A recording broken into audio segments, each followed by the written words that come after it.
Good morning, ladies and gentlemen, and welcome to the future of the water and the wastewater industry and the careers you didn't know about. I'm your host, Dave Kosminski, and we are live here in the studio at Connecticut Valley School of Music and Dance in Portland, Connecticut. And we have an old friend of mine, and has been in the water industry a very long time, and Mr. Dennis Bove, who is a project engineer for Snyder Engineering. Hi, Dennis. How are you? Good, thank you. Thanks for having me, Dave. Oh, thanks for coming down. I appreciate it. I know we've been kind of playing phone tag and, between calendars and so forth, but I'm finally got you in here, so that's great. So anyway, how did you get into the water industry? Tell me about your day job. How's that? The water industry. Goes way back. Because you were with, Connecticut Water there for a while. No, I was with, I going to college. Yeah. 85, 84, 86. I was working as a lifeguard in the summer. Nice. Teaching swimming lessons, Red Cross swimming lessons, and then lifeguarding in the afternoon.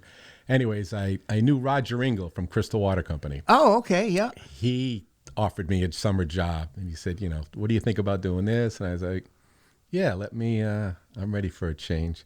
I don't know if you ever lifeguarded before, but I have not. You can't listen to music, read books, or have a conversation. You just got to stare at the water and look for people in trouble. So anyways, I took the job and worked at Crystal Water for probably 3 summers in a row. And that job entailed everything from maintaining reservoirs, mowing lawns, to installing water mains, tapping water mains, maintaining hydrants. Any job necessary. Blown off. Yeah, I tested water meters, installed water meters.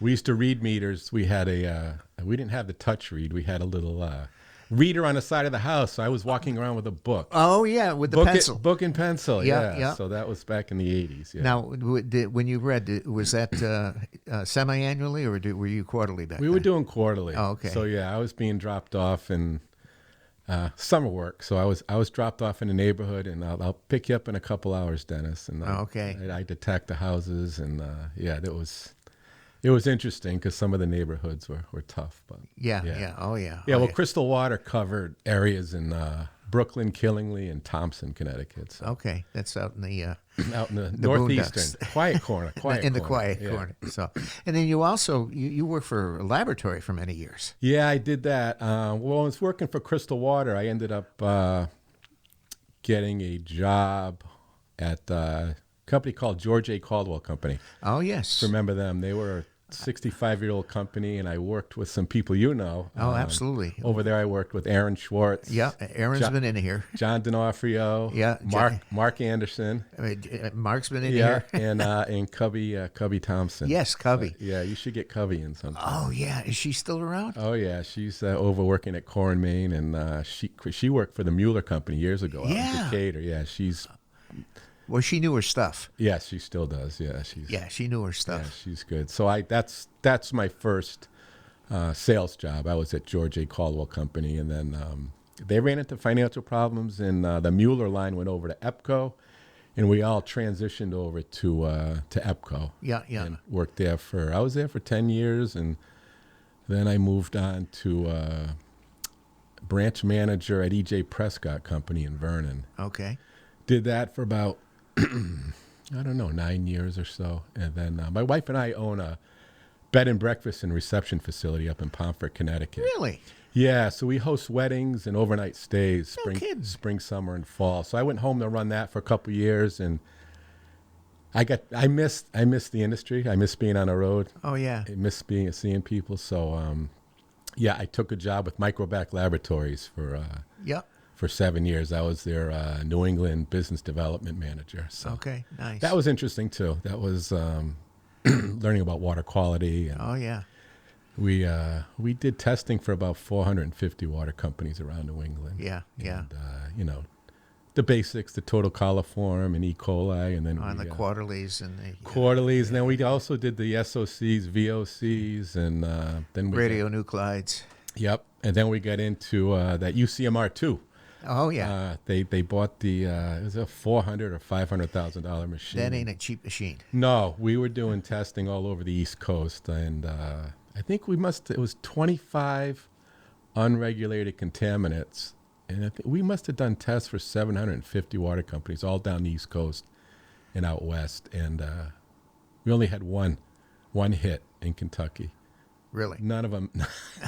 none of the 25 contaminants showed up anywhere except this one place in Kentucky. Yeah. Wow. But no, things of I've been in sales and waterworks and installed it, and a lot of changes over the year, just in the equipment they're putting in. Well, the technology obviously has. Yeah, just basic stuff like in 89, 90, the Megalug became popular. Oh God, yes. Oh yes. But prior to the Megalug, they were using retainer glands with set screws. Oh yeah, yeah. Rotting fittings back. Oh yeah. So the Megalug changed thrust quite a blocking bit. and the whole nine. Oh yeah. Some water companies still thrust block, but that was a big change. And then the other big change in the early 90s was the resilient seated gate valve was taking over from the double disc. Yeah.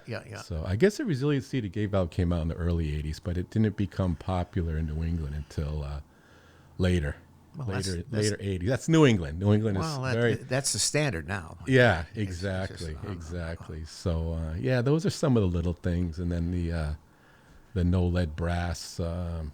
That was new too. That's It's harder to I guess it's harder to machine the brass now because the lead actually made it softer.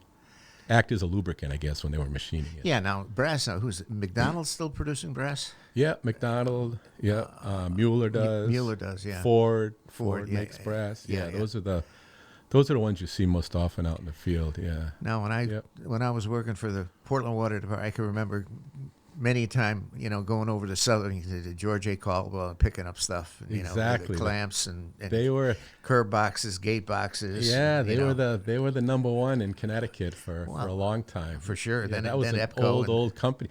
Yeah, they overbuilt. Unfortunately, Caldwell. I think they were a 65-year-old company, but the Mueller line actually went over to Epco, and John and Cubby and myself, we all transitioned over to Bobby Epco. D and Company, huh? Bobby joined the crew. Yeah. Bobby, you have him in here yet, or no? Not yet. No, he'd be a good one too. Yeah, no. There's a whole lot of stories there. I did get. I was able to get. It was at the annual conference, and I was able to get Jack McManus in. Oh, good. And my God, is. Oh boy, he's a laugh. Oh my God, talk about oral history. Woo! He's got stories. Yes. Unbelievable. Oh, he had great stories at those annual meetings. He would take out on the golf course. He would take notes on everybody. Oh, sure he did, and then he roast them. He roast them at the end. Absolutely. It's just like, oh gosh. My God, it was crazy. Yeah. For sure.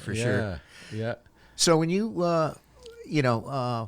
now, how long you been with Snyder? Snyder for going on 4 years, I think. Okay. Now, right now, I'm an inspector on projects. So we design, and then we manage the project as it's being put in, just to make sure they're following all the specifications and rules and safety and Yeah, because I know he's doing quite a bit of work for MDC too.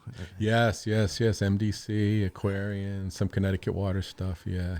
Well, it's amazing. Most of the guys that obviously that are working for Donnie now are retirees from various water companies. Correct. So they've got some experience over there. Yes, they do, and they know the landscape of the companies, and and that helps. It's, Donnie works hard at that. They've. It just even in being in this job now, working for Don, is the way pipe is put in now is more strict than it was when I was putting it in. So it's just the backfill material alone. We were just pushing the raw material back in, and that part of my job was to just get the rocks off the pipe. That's all. Yeah.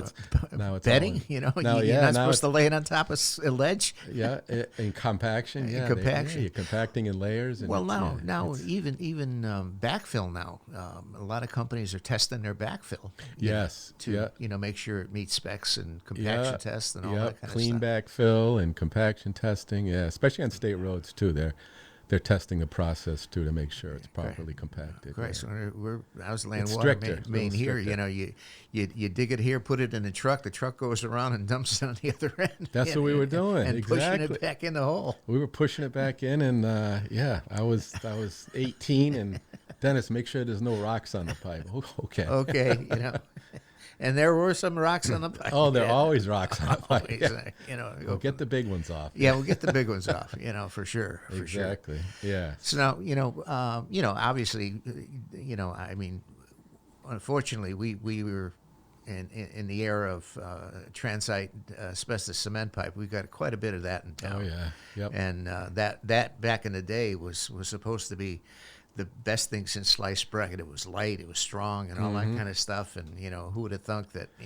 Now it no good. Now it's no good. No bueno. It's cover your face, mask up if you're cutting that stuff. Oh yeah. When they have brakes on that, it's kind of you got to be careful. Oh God, I can remember cutting that stuff with a cutoff saw, right? And you'd ended up. We never used respirators back in the day. You come out there looking like white. You look like Santa Claus. Yeah, who knows what you were breathing in. Yeah. You got the fibers, yeah. Yeah, for sure. You're not in a factory, so that's good. Well, and again, a lot of the things now from a standpoint of regulations have, there's a lot of unfunded mandates out there, as far as that goes that you have to, deal with. And, unfortunately you gotta enforce that stuff to go from there with the contaminants. Right. Yeah. And so forth. Well, now it's mostly nowadays the pipe is it's mostly all ductile iron. Although we have quite a few jobs down near the shore with the polyethylene pipe now. Okay. So the fusion pipe. So we're doing now the fusion pipe. Now are they is that push on gaskets or is that actually fused? It's actually fused together with a fusion machine. It's a heated plate. And what they'll do is put two ends, they're 40-foot lengths, and they'll bring two ends of the pipe together. Yeah. Face it off so it's nice and perpendicular. Yeah. And then put it in the heating plate. Yeah. Pull a heating plate out and push it together. And then it makes it's jointless. If you cut that joint, it's tough to even see. You won't even see where it fused together. It looks like all one pipe. So it's like super glue. Yeah, yeah, it is. It's indestructible too, but it's. Now, what if predominantly does that come in the larger sizes, or is that pretty much 6, 8 inch and 12? No, it'll come up. Yeah, it'll go higher. Oh, Yeah. really? Oh, yeah. It's just it's for contractors and water companies. It's not always easy to work with. If you have a new customer that wants a new water line put in, you have to tap it. Yeah. And tapping it requires a special machine. Yeah, electrofusion saddle. You got to fuse the saddle to the pipe, and it's got to be perfectly clean. Wipe it clean, no dirt, no particles. Otherwise, you won't get a good fusion on it. Yeah. So wipe it down with acetone, and it's a process. Yeah, but, yeah. I prefer the ductile iron. Old school. Yeah, it works. And now they're wrapping that in polyethylene too. A lot of our projects now are pipes all bagged with polyethylene. Corrosion control. Exactly, yeah. Especially now that they're testing backfill. You don't know what kind of hot soils. Exactly. Hot soils. Yeah. Exactly. And there's a lot of that hot soil. I know a friend of mine is in the business of dealing with dirty dirt. And, okay. And it's a big business. Yeah. Nobody takes it. You gotta either incinerate it or take it. How do you get rid of it? Yeah. Well, take it down to burn it or take it down to Pennsylvania someplace where somebody that takes it. See you later. Whatever. Get it out of our state. That's exactly. Exactly. So anyway.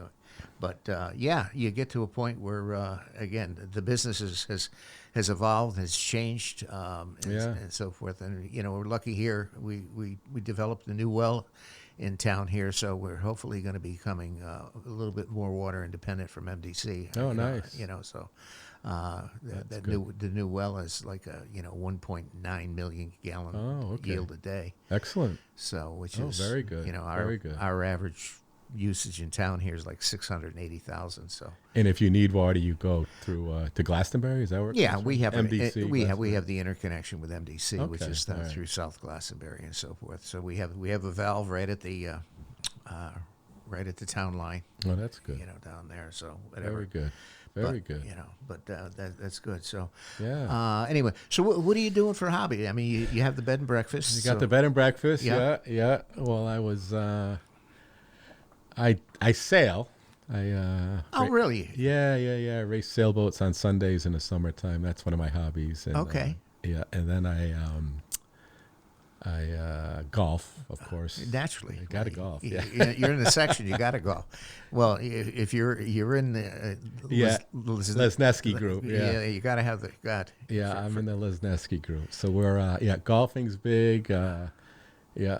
How many kids you got? Three kids. Yeah.